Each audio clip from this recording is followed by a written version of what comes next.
And yet there is hope, and there are points of light in the darkness.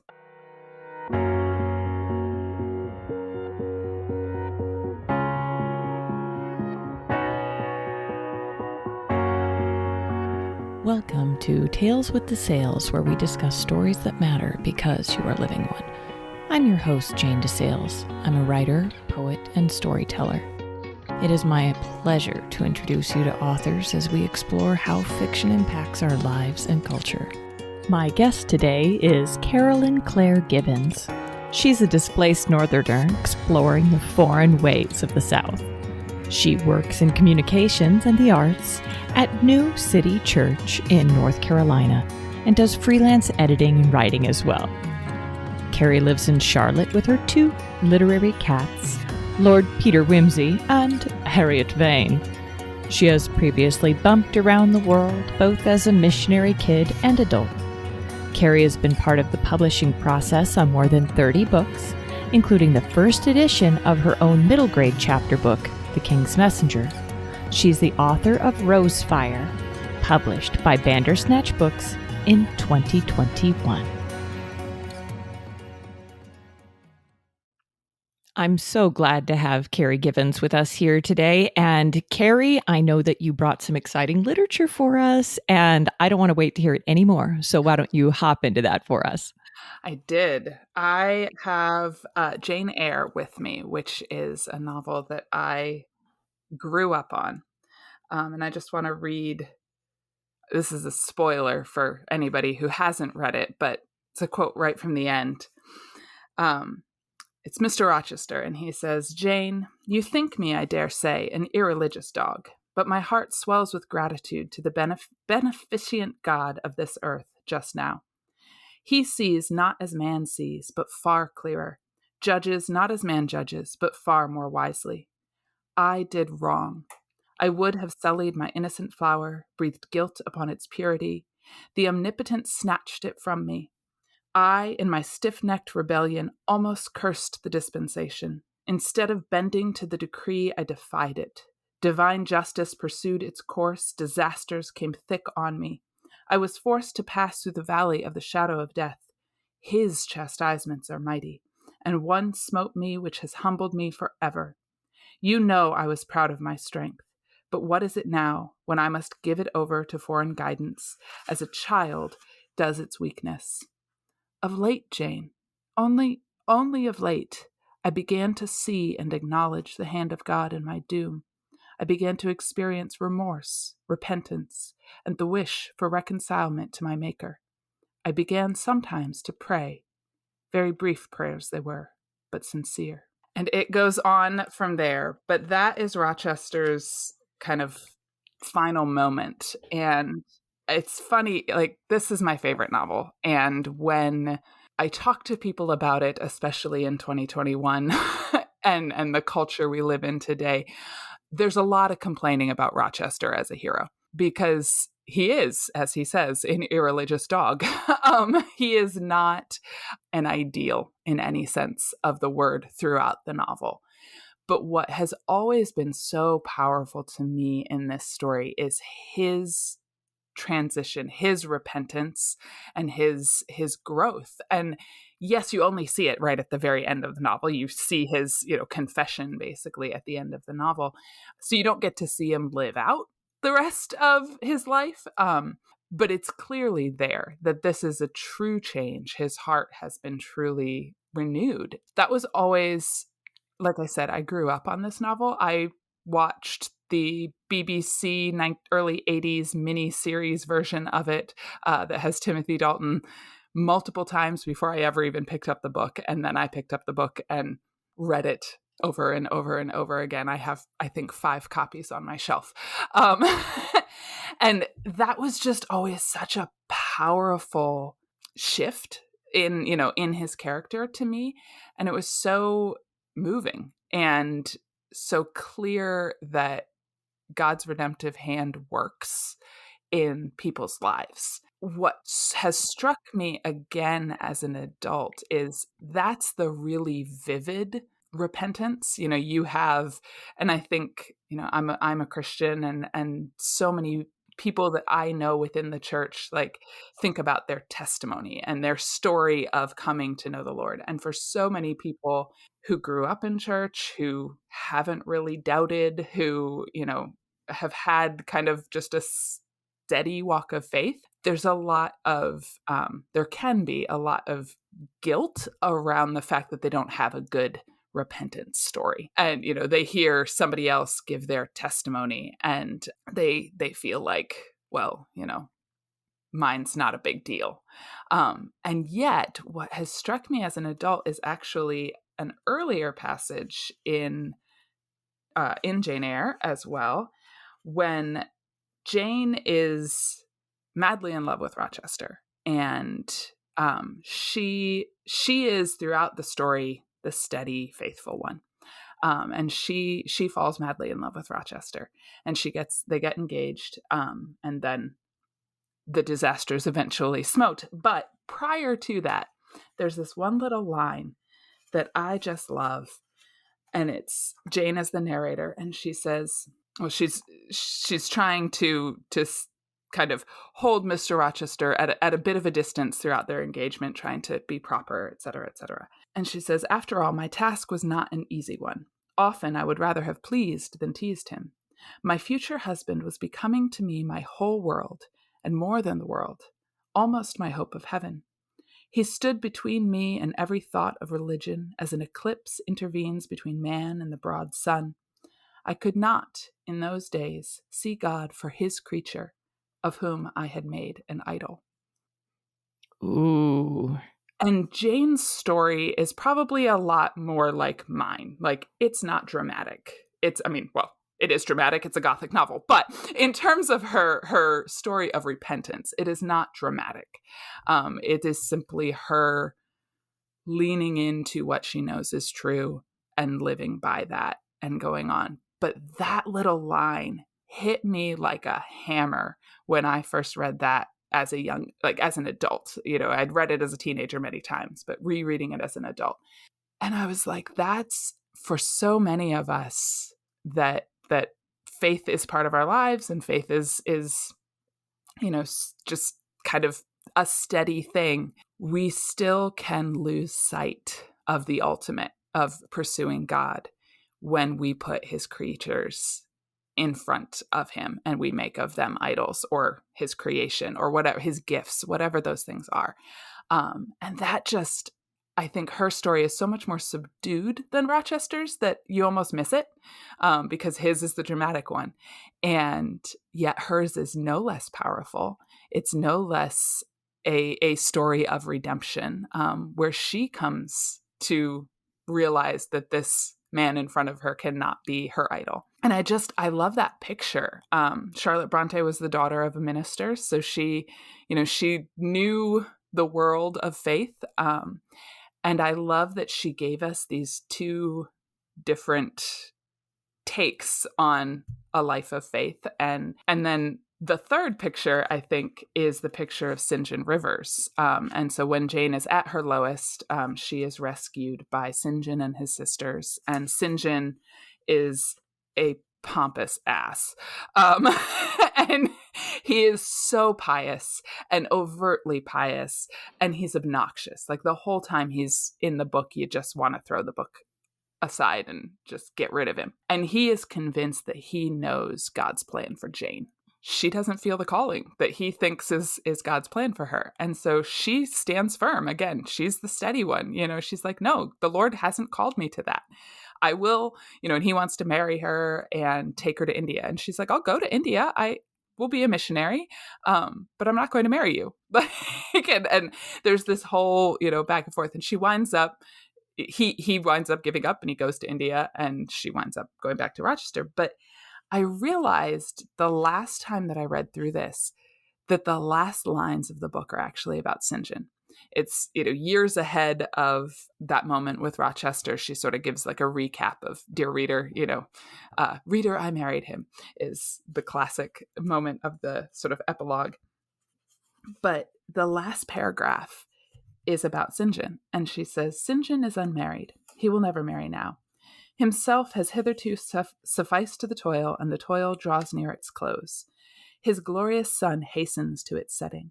The last letter I received from him drew from my eyes human tears, yet filled my heart with divine joy. He anticipated his sure reward, his incorruptible crown. I know that a stranger's hand will write to me next, to say that the good and faithful servant has been called at length into the joy of his Lord. And why weep for this? No fear of death will darken St. John's last hour. His mind will be unclouded, his heart will be undaunted, his hope will be sure, his faith steadfast. His own words are a pledge of this. My master, he says, has forewarned me. Daily he announces more distinctly, surely I come quickly. And hourly I eagerly respond, Amen. Even so, come, Lord Jesus. And when I read that the last time, I was like, here's this character that the whole time you've been just hating. Like, he's obnoxious. He is overly pious. He is the worst of the obnoxious kind of Christian who thinks he knows God's plan for everybody's life. And yet, he gets that final word.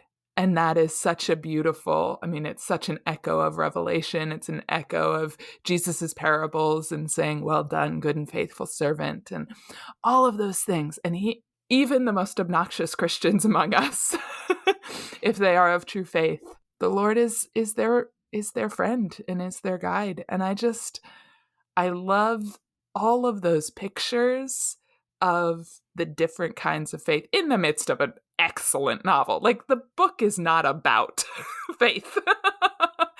The book is a Gothic romance. And I just love those images throughout it, and those three pictures of characters. I've been sitting listening to you read this, and it's been a few years since I've read Jane Eyre. I remember really enjoying it, but I definitely cannot remember every single book I've read. And I've only read Jane Eyre once. Okay. In my defense. That's fair. Well, because I've read like Sense and Sensibility a zillion times. So, right.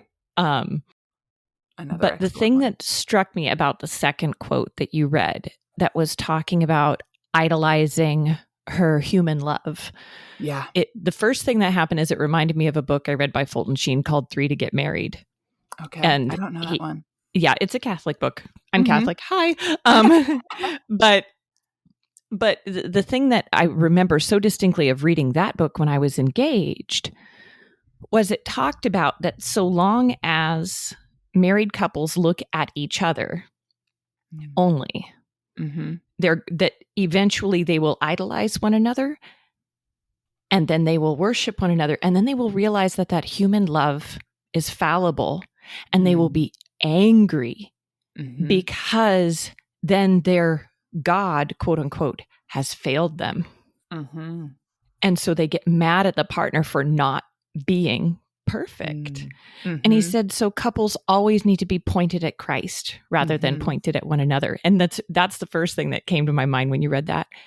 And the second thing that came to my mind about it is I almost caught a double meaning in what she was talking about, that she looked at her fiancé as if he would be her salvation. And of course, he's not her savior. Right. But the crosses that she bore in relationship to this man was part of working out her salvation. And so so I saw this double meaning there. And it's and that human relationships are always hard.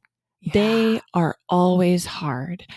And when you talk about Christians who've always walked in their faith and stuff, and they're like, well, why don't I have this great conversion story? And it's like, oh, God's not done with you yet. And here's the thing is, it might never be this radical thing. It might never be an Augustine moment or a Paul moment or anything like that. But like the first quote said, his plans are so far above our plans. Yes. And there's, and that the other thing that it just reminds me of right now is being present where you are. That where are you right now with Christ? And that, yes, you can talk about what he's done in the past and what you hope he does in the future, obviously, but what is he doing right now? Yeah. Yeah. And I think even in my own life, that's a real common thing to lose sight of. Mm-hmm. So can I bring in a second book and, I want to ask you before we move on to a second book, I want to know where you were at in your life. I know you must have been young when you initially read Jane Eyre. I honestly cannot remember the first time I read the book. It was likely early middle school, just based on my reading habits of life. Like I would guess that. But because I grew up watching that miniseries, which is, I mean, it's like 6 hours long. It is almost word for word the book. Because I grew up watching that, it is so intertwined. Like I knew this story so well before I picked up the actual text. So yeah, I'm not 100% sure, but I would guess it would have been 12, maybe 13, that I first picked up the book and read it, and then continued to read it over and over and over again. So it's pretty much been a lifelong influence for you. Absolutely. Absolutely. Yeah. Wow. Yeah. So what else did you want to share with us? Yeah. Well, you were just saying, the where are you now and what are you doing now and where does God have you? And what that brought to mind is the very final page of Middlemarch by George Eliot, which is another novel that I love. That's one that I actually didn't read until grad school. And then I had to do a presentation on it. And I had a week to read it. And it is a 400 plus page British novel. And so I took it to a park and I sat down and I read more than half of it in a day, and read the rest of it over the next day, and was just completely taken in. It's such a good story. There's multiple major characters and you follow their tracks. One of the characters is Dorothea. She is this idealistic, she's going to save the world. And she's going to do it by bringing good to people in the name of Christ. Like she's going to do that. And so she pursues that goal to the extent that she marries a minister because that's what, she doesn't love him, but, he's going to be useful in terms of, how she she will work alongside him and they will bring good together is kind of her mentality. He's awful. And and she winds up actually, he's also twice her age, if not more. And as he is failing in health, she actually falls in love with his nephew. Her husband, when he dies, she doesn't do anything with his nephew. She's not inappropriate in any way, but her husband realizes this. And when he dies, he leaves his estate to her. He's also wealthy and a landowner, leaves his estate to her with the caveat that she will lose the inheritance if she marries the nephew. And so she then is left with this tension throughout the story of, I can do so much good with these material things that I have with this estate. And yet, here's a man I love. Over the course of the story, like she just has to wrestle with that. And I'm trying to think if I need to give the resolution to that in order to understand this. I don't think I do. So I haven't read it, so please, no I'm going to hold. Okay. The very last word about Dorothea says, the effect of her being on those around her was incalculably diffusive. For the growing good of the world is partly dependent on unhistoric acts, and that things are not so ill with you and me as they might have been, is half owing to the number who lived faithfully a hidden life and rest in unvisited tombs. I love that. It's so good. I love that. It's so good. I mean, and it goes hand in hand with, there's a verse from Thessalonians, I think, about, live quietly, work with your hands. And it goes hand in hand with that is what God calls us to. He calls us to steady faithfulness. These stories that, have shaped me are, they're fiction stories, but going hand in hand with what I've learned through the Bible and through church and through, my family's faith, like they are examples to me in some ways the same way my grandmother was. Like, it's that, like, these are all people that I look up to. That's one of the reasons I came up with the kind of catchphrase, read stories that matter because you are living one. Because, these relationship with these characters, I came up with this. I've been having a struggle with social media and the idea of it later. I'm a very relationship-oriented person. And the thing I realized is social media is kind of fictional relationships with real people. Reading fiction is real relationships with fictional people. I like that. There's just such a world out there, and we can encounter people that we would never meet in real life. And we can see people almost as they are, and that we get to see their thoughts and their motivations. And I think that's one thing that, we're afraid to make ourselves vulnerable in life. And so a lot of people don't necessarily understand our internal motivations and the choices that we make. And so it leads to less empathy.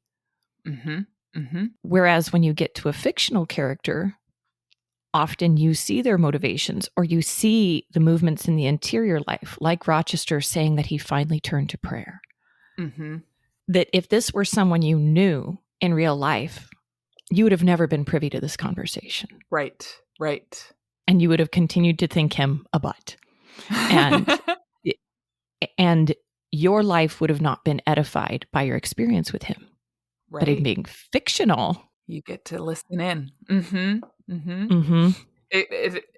It's funny. I remember one of my writing professors talking about the difference between direct dialogue, writing in quotation marks, and indirect dialogue, which is just explaining what somebody said. He said, writing in quotation marks, direct dialogue, you are inviting the reader to listen to the conversation. They're going to lean in and actually hear what these characters are saying to one another. Whereas indirect dialogue, they're just observing kind of what happened. And it's good to use both, if you are a writer, like you're switching it up so it's not boring. But that has always stuck with me, and I think that's one of the reasons why I really enjoy writing dialogue, is that, like, you're just inviting the reader to just lean in and really engage and listen to what these people are saying. And then when you have a first person narrator, even better, you get to get inside their head. Well, and the thing that always throws me is, and I can't think of an example off the top of my head, but when you learn about unreliable narrators. Oh, there's a great one. Go ahead, finish what you were saying, and I've got a good example. Oh, I'm excited. But, for the listeners who aren't familiar, an unreliable narrator is someone who everything that they're saying is the truth in their mind, but it's not reality. And that data, quote unquote, can't actually be trusted. Right. So go ahead and give me your example. Yeah. So it's a book called Codename Verity by Elizabeth Veen. And it's a World War II based, to an extent, based on the kinds of women who actually did work in World War II. There were some that were spies. There were some that were pilots. And so there's two characters that you track, and you track their friendship leading up, like you get their story leading up to the events of the book. So there's these two girls or young women, and one of them is a spy and one of them is a pilot. And the place where the author, departs from reality is the pilot winds up flying to France, which women never flew across the channel. They only flew within England. That's actually not true. Oh, okay. That I don't know if they flew to, well, no, let me take that back. I think you're right that they didn't fly from Britain to the continent, but what were they? The Waves were ferry pilots from the United States to England. They crossed an ocean, just not a channel, right? Yes, there we go. They didn't go to the war theater, but that's the place. And she says, I think I gave enough reasons in my fictional story why this situation, could be a realistic situation, that it works. But anyway, the first half of the book is told from the perspective of, and I'm blank, Julie, who is the one who is a spy. And then the second half of the book is told from the perspective of the other girl, whose name I have completely forgotten at the moment. And you find out what she knows about what Julie is saying. And so you've just been told this entire story from Julie's perspective, and you believe it. And then in the second half of the book, you begin to find out layers and nuances that you had no idea in the first half. And it's just brilliant how she takes this concept of an unreliable narrator and turns it on its head and says, like, okay, well, I'm gonna show you what's unreliable here. It's such a good book. It's one of my favorites. Oh, and I love women in World War II. I'm a veteran. I'm a fourth generation veteran, third generation of woman veteran in my family. Okay. And so my grandmother was actually a WAC during World War II. Oh, cool. Wow. And so, I always find that interesting. And she didn't go to the European theater. She was just stateside, but still that experience and the storytelling of the role of women, even in quote unquote combat, is always so fascinating. Because even like, the Rosie the Riveter stories and things like that global events don't exist in this vacuum that's just over there, the geopolitical and that it affects faith, it affects economics, it affects social constructs. I mean, I could go on and on. Yeah. I love it. I love, I don't love World War II, but I love storytelling related to World War II. Yes. And I think a big part of that is being a veteran. Although I would also say, like, that's like all of my historical fiction love, not all, but much of my historical fiction enjoyment is stories that surround wars. And it's like, war is terrible, but it does make for really good storytelling. That is an interesting dynamic that you're like, I don't want to glorify this. And yet, if you need a setting with some drama, here's some available to you. Well, and it can bring out the highs and lows of humanity. Yes. And it makes you wrestle with these ideas. One of my favorite books of all time. It's like over 1,000 pages. And it's this saga written by an Italian man named Eugenio Corti. And the book is called The Red Horse. Okay. And Eugenio is an Italian veteran of the Second World War. And being Americans, I mean, we hear the Allies narrative. We hear a very Western European narrative. We hear a very British. Well, we don't even really hear a British narrative because how many of us know about the Battle of Singapore? I mean, seriously. Right. We don't get a Anzac narrative here in the United States. We almost just get a U.S. narrative, which is still fascinating. But hearing this man write this historical fiction tome, and he was a veteran of the Russian front. Oh, interesting. And was in the Balkans. And these are all parts of that war that we we don't study at all. Right. And the human experiences. And he had the power to humanize all of the parties involved. That he gets in the head of Russian soldiers that fought against him in the real world war. And I'm like, it's so amazing that war can be both so dehumanizing, utterly. Yes. And yet so humanizing. Yeah. And I loved that it was all this perspective of the person, bringing this global event down to a human level. And and really investigating motivations and things. And when you read stuff like that, it makes you think, well, what would I really do if I faced that? There's an author that I love named Eric Newby, and he's primarily a travel writer. He's British. He passed away within the last 15 years or so, but he wrote a memoir of being a soldier in World War II. And he was British. There was supposed to be, before Italy surrendered, there was supposed to be a British invasion of Italy. And he was on a boat crew. Like he wasn't Navy, he was something else, but basically like a Marine landing kind of thing. And so he was sent ahead. This little crew was sent ahead, and they were going to, establish the footprint, and then the army was going to come behind them. Well, the army wound up never coming behind them, but he got captured. And so he winds up and so many of the prisoners of war in Italy were held in villas. And so he winds up in a villa with a bunch of other British officers as a prisoner of war. When Italy surrendered, the Italian guards basically walked in and said, "We're leaving. The Nazis are on their way, but we're leaving now," and left. And so left these officers, they could do what they wanted. And so they decided to leave. Shocker. But the villa. Right. Exactly. But just a day or so earlier, Eric Newby had sprained his ankle and he couldn't keep up as they were going across the countryside. And so he winds up telling them to go ahead without him. And he winds up getting taken care of by Italian people, just people in the country. They care for him. They hide him in the mountains for over a year.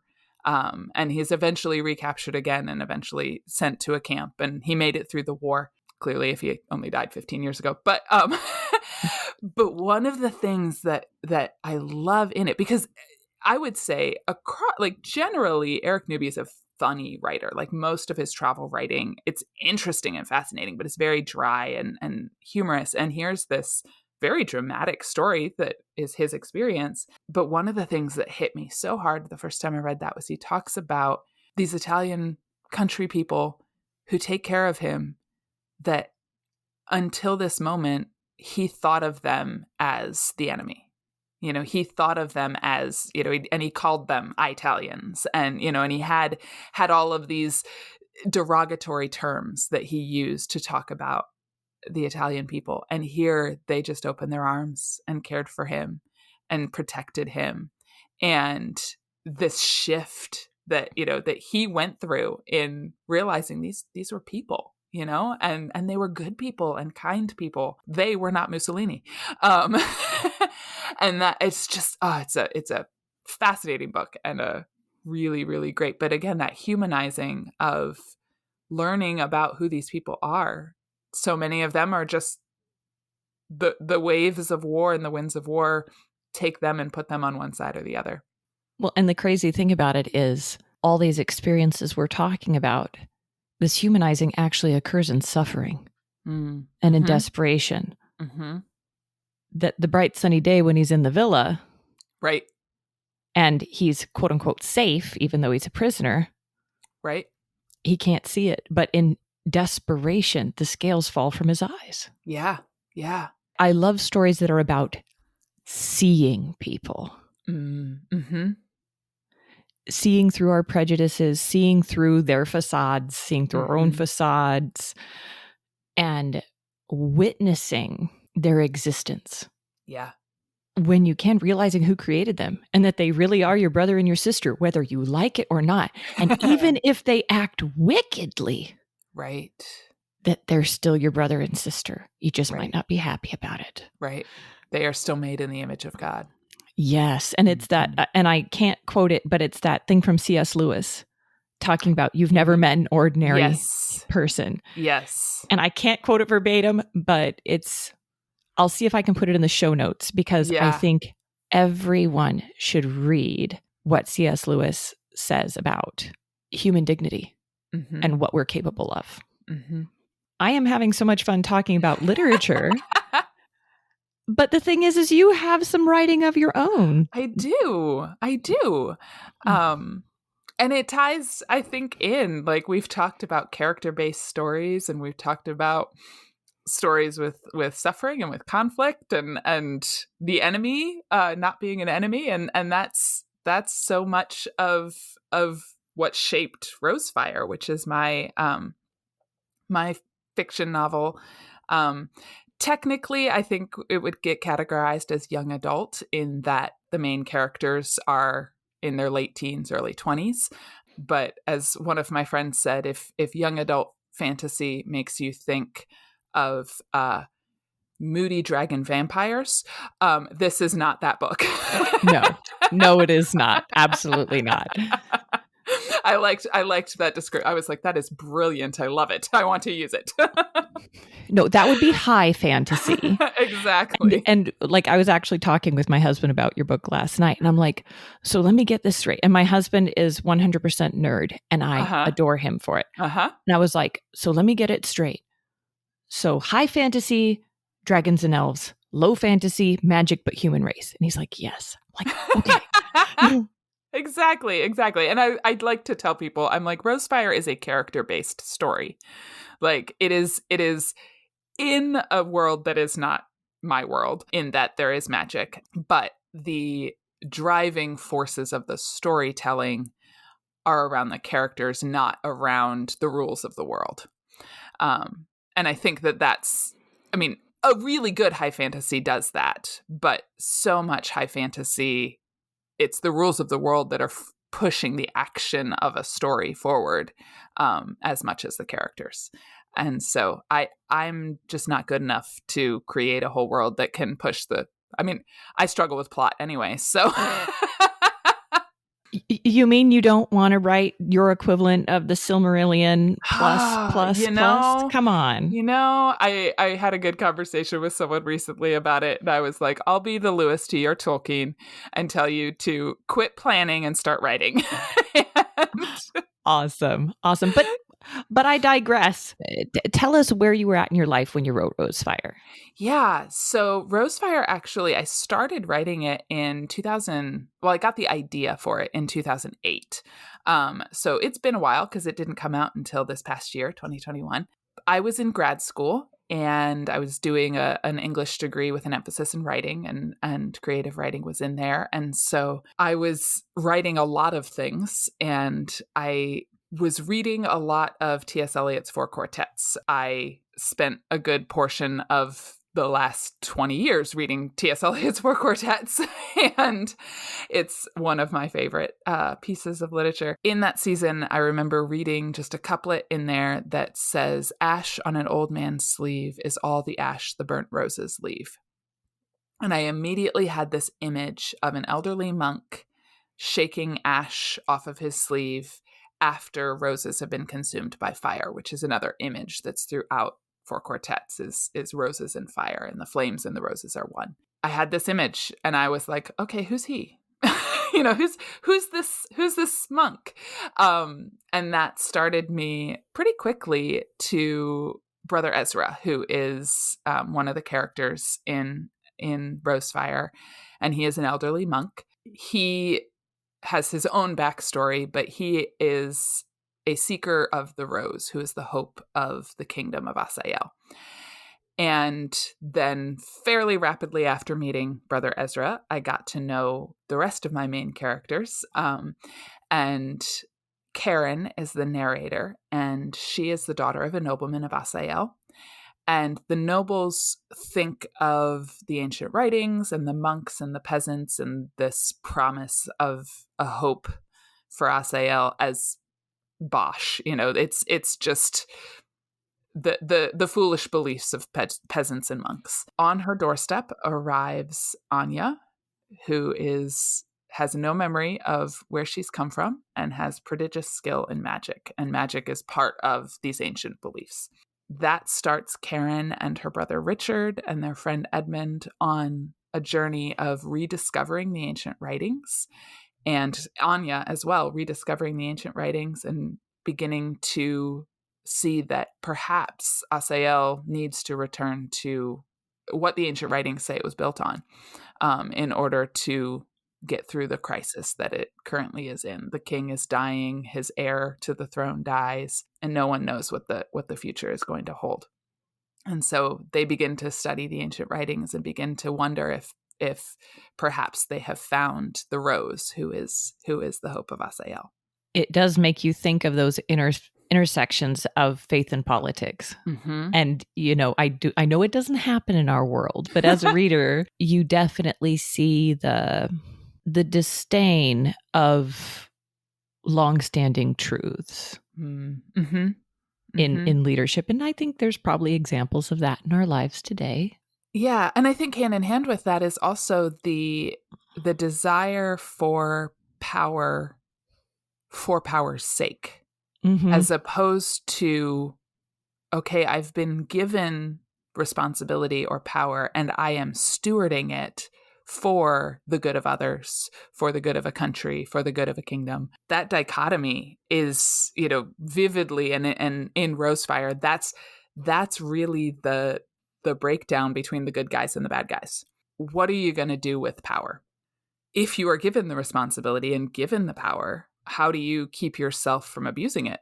What are the paths that, because it's so easy. It's so, it's the old adage, power corrupts and absolute power corrupts absolutely. If you have power, it is so hard to steward it well. The thing that comes to mind is you need virtue.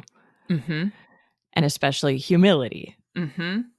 And that's actually one of the other things I noticed when you were reading Jane Eyre, is that where everyone really encounters Christ is in their humility. Yeah. That Rochester encounters Christ in the humility and taking the time to listen and pray. And St. John, the humility at the end of his life and recognition of God's authority and things like that. And Jane, in the humility to recognize her idolatry and admit it and say, so I need to do something different. If we don't have humility, we can't rule. Right. Because we're ruled by the ownership of the power itself. Exactly. Oh. Obviously, I can blab on and on about any book. I thought it was really interesting that you took kind of biblical principles, but in another world, in another universe, and still let it kind of shape part of that world, even though it's a completely different existence. What would you hope that the takeaway that readers get from Rosefire would be? While I have been shaped by literature and moved by literature, and it has been part of my spiritual life as well as part of my emotional growth and development, I don't think literature works well as proselytization. Is that the right word? Anyway, it's not the best format to do that. But I do think it can plant seeds.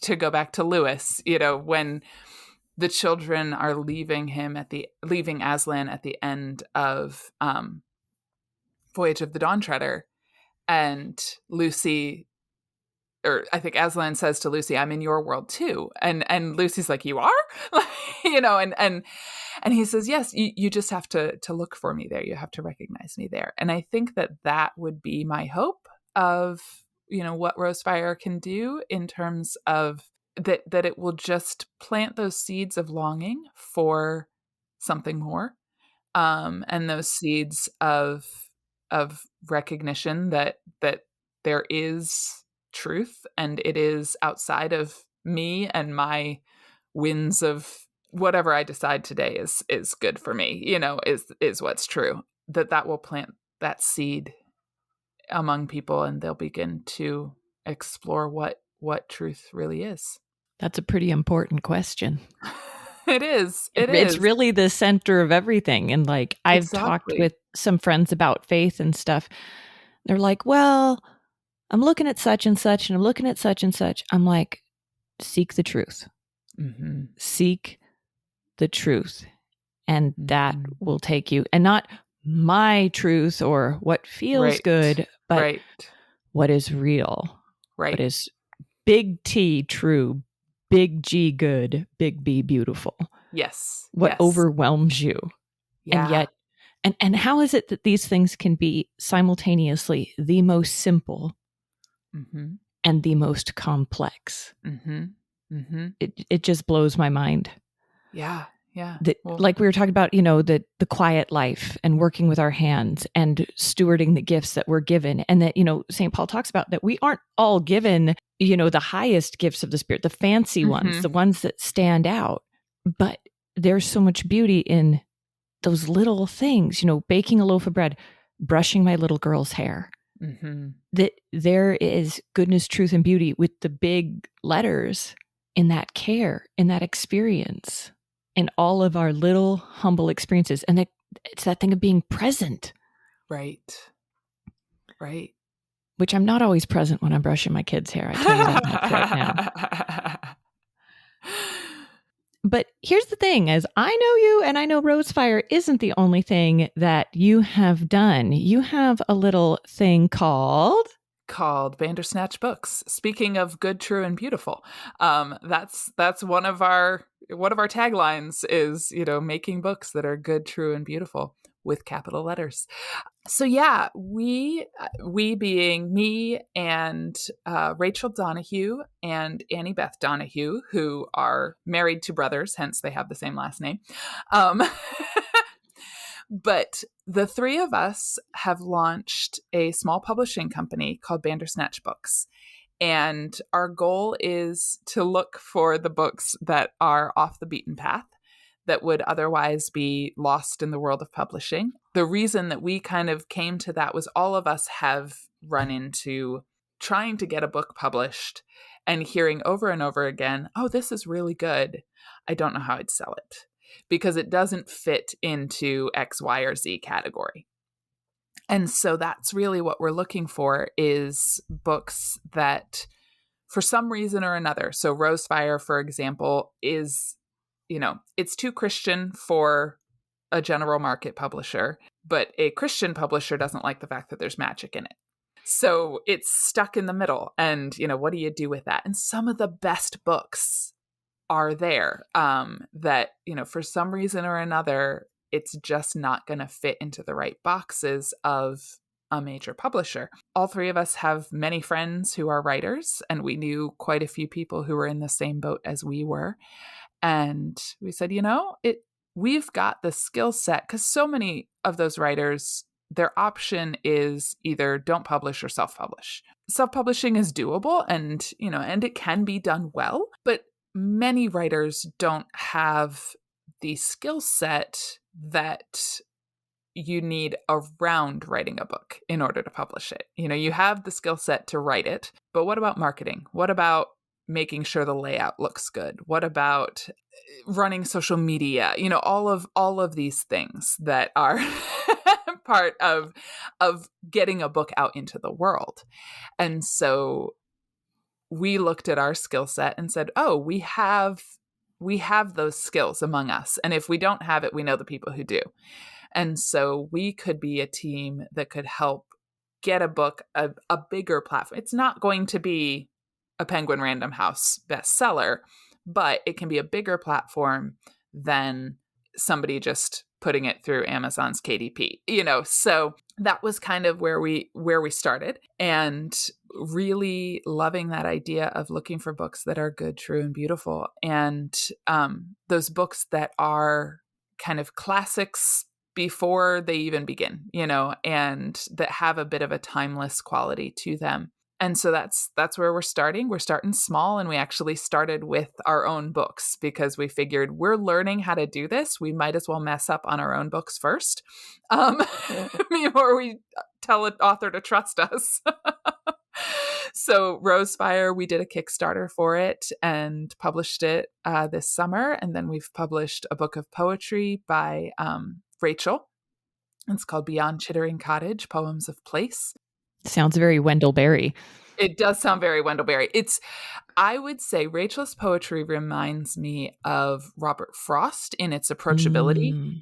It is just, you're there, you're in it. You're not weighted down by stylistic features, even though it is excellent poetry. You're not distracted by the style. And then you get the gut punch of truth in the midst of that. And that's one of the things I love about it. And she and her family had lived overseas for good portions of 12 years and then settled on a piece of land that is adjacent to her husband's family's land. And the family has been there for generations. And so she's now learning what it means to be rooted and to have a place. And that's what these poems came out of. And then we have a book that should arrive any day here to my house that will then be shipping out. That's a picture book. That's actually a local artist here that we know. And she had written this picture book called Why Does Mommy Say No?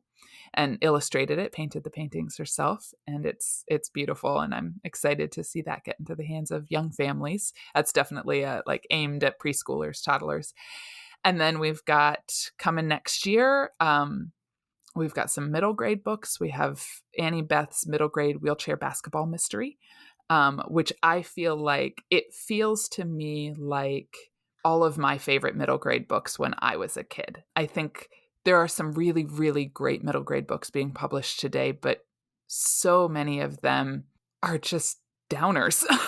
like, a kid has a major trauma and that's what leads to the story that's being told, and they're beautiful and they're good books, but Annie Beth's is just, it's fun and it's lighthearted. It doesn't take lightly the hardships of life, but they are just a part of life, so her main character is in a wheelchair, but that's not her defining characteristic. She is also a go-getter and she wants to figure out how to solve this. And she's far more concerned about the fact that her mother has taken away her cell phone for the week than she is about the fact that she is in a wheelchair and can't access something. So I think that that's a great, just middle grade world. We have some fantasy books come in next year as well. Then we're looking ahead. We're planning for 2023 as well. So we don't have too much that's locked in yet, but, kind of looking in that world. And I would say many of the books that we're publishing are going to be children's through young adult. Definitely the young adult are ones that adults will enjoy, so, and if there's a book that's aimed for grownups that is a good fit for what we're looking for, we wouldn't turn that away.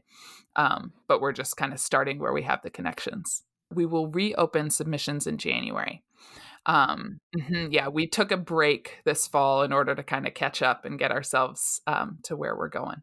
Why do you need a break? It's not like reading a book with, a clear mind and thoughtfulness takes time and energy. Exactly. But yeah, our plan is to reopen in January. That makes sense to me. Seems a pretty typical way to go about it. Yeah. And I got an email saying that you guys are looking to do reprints, new editions of classics. And I was like, oh, because it's very exciting because, I mean, for people out there who don't know, and especially for all you homeschool moms who are reading classics to your kids, we know what a pain in the rear it is when you order one of these on Amazon and you get it and the typeset is terrible and it's just these horribly mimeographed pages where you can't even decipher the artwork if it's present. And there's grammar errors galore if they did retypeset it. And the margins are all off. And you're like, this hurts my brain to read. Exactly. And that is our goal, is creating a set of classics that are beautiful, that are something you actually want to pick up and hold in your hands, and that introduce people to either reintroduce them to old favorites or introduce them to new favorites. And so, yeah, we're launching the Bandersnatch Classics. Our hope is that we will be able to publish the first one next year in 2022. We've launched a patronage program for it because here's the thing, it costs money to publish books. It's so annoying. No. I know. And just a minute ago, you were telling us it takes time to read a book. Now you're telling us it takes money to publish a book. What kind of world is this? What kind of world? And so this patronage program is just an opportunity for people to donate and be part of making this set come to life. And hopefully once we get a few of them, it begins to pay for itself, because we won't have the cost of, paying an author royalties on a public domain book, and things like that. But to get rolling, we do need some help. So if anybody is able to assist, that's on our website. It's the classics page on our website. Your reward is you get to be part of the team. Your name will be in the book as one of our classics patrons. It is not a purchase of the book, and it's also not tax deductible because we are not a 501c3. We are a for-profit company. But we just love the idea of being able to invite others in to join us in making these books and bringing them to life. My favorite example, you were just talking about getting the book off of Amazon and it being such a disappointment. My favorite example was one of my coworkers. We came into a meeting one day and he goes, "Okay, Carrie, you're going to know what this is or what's going on here. I need to show you something." I was like, "Okay, what?" He pulls out of his bag a thin volume of poetry from an early 20th century poet. Was in the public domain. The cover wasn't bad. You know, it was a paperback cover. It wasn't terrible looking or anything like that. But he goes, "Open this up and tell me what is going on." And I open it, and the entire thing is printed in Calibri font, double spaced, with no variation anywhere. So the poems, the table of contents at the beginning is a list of poems, double spaced. There are no page numbers associated with them. It's just a list of poem names. And then you get into the poetry and it's like, you know, let's say the first one is titled, you know, A Green Leaf. It's a green leaf. And then the first line of A Green Leaf is in the exact same font, just double spaced down. And then you move to, you know, a wide mountain. And there's no space between the poems beyond the double spacing. He's like, what is this?" And I said, let me look at something. And I pull up my laptop and I pull up Project Gutenberg and I type in the title. And it was there in Project Gutenberg. And you have the list of poems that in Project Gutenberg are all hyperlinked to each poem. And I said, someone came in here and highlighted this entire document and put it in double-spaced font and published it. And he's like, "So you're saying I should have gotten the one that was $10, not the one that was $4? I'm like, "Well, I can't guarantee that would be better, but it might be." But that's how easy it is to publish through Amazon's KDP. Like, you can do that bad of a job and get a book out into the world that comes up in somebody's algorithm when they're searching for it. But you do the art such a disservice. You do. And so that's and you do the reader a disservice. Absolutely. I mean, can you imagine if you're trying to read poetry and one poem just flows right into the other and you're like, wait, what poem am I reading right now? And so that's our goal with these classics, is to create books that are beautiful. We're working with a graphic designer who's going to create a set of custom drop caps for us. Ooh. So those will be in there. He's going to do our covers for us. He's already thinking through a color scheme, because our thought is these could live next to each other on a shelf. We aren't doing a series in that, you know, it's not going to be book 1, book 2, book 3, but, you know, we want them to be able to live with each other. And then we're also going to be inviting friends who love these books. So the first book that we're aiming to do is Understood Betsy, which is an American classic. It is such a great book for kind of middle grade. Elizabeth Ann is raised in the city by her 2 spinster aunts. I guess one of them wouldn't be a spinster. She would be a widow. But anyway, because it's a like mother-daughter pair.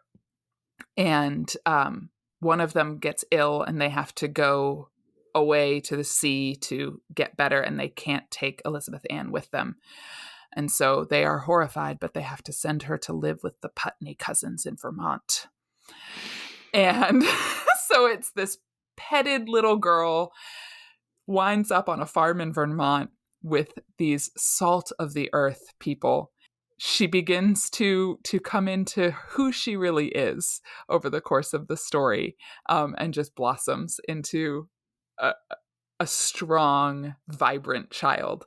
And it's just such a good book. And Randall Goodgame of Slugs and Bugs is going to write us an introduction to that one. He and his son read it and loved it. And he's like, yeah, I'll tell people about how much I love this book. And so we're just excited to have that kind of be a pattern, and, you know, hopefully one a year, maybe more than that. And we'll see how many we can get out. Are you hoping to do these hardcover? Yes. We're not sure whether we are going to be able to do like a cloth bound or anything like that, but there's some really gorgeous printed hardcovers coming out right now. The wing feather ones are gorgeous. Yeah. As an example, the wing feather ones. And so that's probably the direction we're going to be headed in terms of design, is that sort of printed hardcover that, maybe has some foil stamping or some debossing on it. Trying to find that sweet spot of affordability and beauty. Marbled paper, traditional marbled paper is so stinking literary. And that's what made me want to do it, is because it just makes me think of old books. Right. That's a good idea. We need to talk to our printer about what our options are. Yeah. And I know that putting color inside a book would be some cha-ching. Yes. But I mean, you think about it, or when the outside of the papers are paper marbled. Oh, so gorgeous. Mm-hmm. I have a penchant for marbled paper, and especially for historical literature. Yes. Yeah. So we're really excited about the Bandersnatch classics. And can you tell I am too? I can, and I'm glad. Please continue to spread the word. Yeah. Well, I think we need to spread the word on getting to our rando round, because our time together is flying by, and I need my over-caffeinated questions answered. I am here to answer over-caffeinated questions. All right. Let's see. So you get to pick your dice. There's pink with aqua sparkles, or there is tie-dye. Ooh, let's go tie-dye. Tie-dye. Can you go wrong with tie-dye? I don't think you can. I don't think so. The nice thing about tie-dye is it hides stains. It does. What can I say? True. All right. Well, let's see what we can get out of you on these questions here. We got 37. What is your favorite word? Hobbledehoy. Definition, please. I would like it from the Oxford English Dictionary. Yes, I actually could look it up in the Oxford English Dictionary, but I'll give you the Carrie definition, which is a mix. But it's a gawky, awkward youth. And my absolute favorite use of it is in Elizabeth Gaskell's book, Wives and Daughters. And she describes her heroine, who's about 16, maybe 15, 16, as in a feminine state of hobbledehoyhood. That line. It's glorious. It's epic. It's so amazing. Yes. See, people, look what you can learn listening to a podcast. That is awesome. Let's see what else we got here. 65. How do you de-stress? I tend to be like all in or completely unplugged. And so my de-stressing is sometimes just total vegging. I also regularly get massage because I otherwise wind up with tension headaches. So that is a gift that I have decided this is worth doing so I don't wind up in pain and incapacitated. So flat on my back, either reading a book or watching something, or getting a massage. Very fine. Well, and it's neat because one of those is cerebral and one of those is tactile. Yes. Yeah. And that was actually part of my realization that I should do massage regularly was, I'm single, I live alone, and I don't get a lot of human touch. And, I was like, there's a book by Lori Wilbert called Handle with Care, about Jesus' ministry of touch. And she actually talked about how massage was a part of her learning about touch and good touch in our current day. And I just thought that was fascinating. And that was part of my trigger. Well, and especially right now with social distancing and masks. I mean, I don't know if you guys have masks where you're living or what have you, but there's so much disconnect that to be able to reconnect with other human beings, but tactile also makes you reconnect to self. Yes, exactly. Oh, yeah. That's really cool. All right, let's see what else we got. I just like rolling dice. Hey, it's a good plan. Ooh, number 99.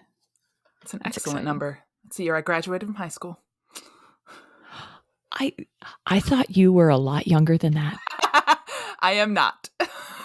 I like to confuse people that way. Because I graduated in 97. So there we go. Yeah. So we're in the same age cohort. Woo-doo. What's your favorite podcast? This is hard. So I love like rewatch podcasts. That is a genre that I really enjoy, where they're rewatching through a television show or anything, movies or things like that. I just enjoy that and talking through it. Probably the best of those is one that's now done, but it's the West Wing Weekly. And they watched through the entire West Wing, and it was one of the guys who was an actor on the show, as well as a guy named Rishikesh Hirway, who is a podcaster and musician. So that's like still holds a high spot in my heart, even though I don't listen to it regularly anymore because I listened through the whole thing. But Rishi, the podcaster, this past year did another podcast called Home Cooking with Samin Nosrat, she's the woman that wrote Salt, Fat, Acid, Heat. She's a chef. She also did a Netflix show for it. She's amazing and I love her. And so they started it was going to be a 4-part podcast during the beginning of lockdown because everybody was stuck home cooking. And so it was like answering questions about cooking, and it wound up, they did like 14 episodes in 2020. And then in 2021, they've just dropped them every once in a while, but it is just so delightful. And they just came out with one for pre-Thanksgiving. And I was so excited. Like every once in a while, there'll be a gift. And Rishi will introduce it by saying, this is part 16 of our 4-part podcast on. So those would be 2 of my high ones. That's awesome. That's awesome. And I love cooking, and I haven't read that particular work, but just like over the years, I consumed so much media about the chemistry behind cooking. Yes. And like these little tips change everything. What is a fond? What is deglazing? Right. What do you deglaze with? If you know those 3 things, right, you can do a lot. You can absolutely. So that's really cool. Well, I have really enjoyed our time. I have as well. However, I think it's time for the last question. All right. And my last question for all of my guests is, what gives you hope right now? The Messiah has come and will come again. We enter Advent this weekend. We are recording right before Advent. And it is the season of darkness with points of light.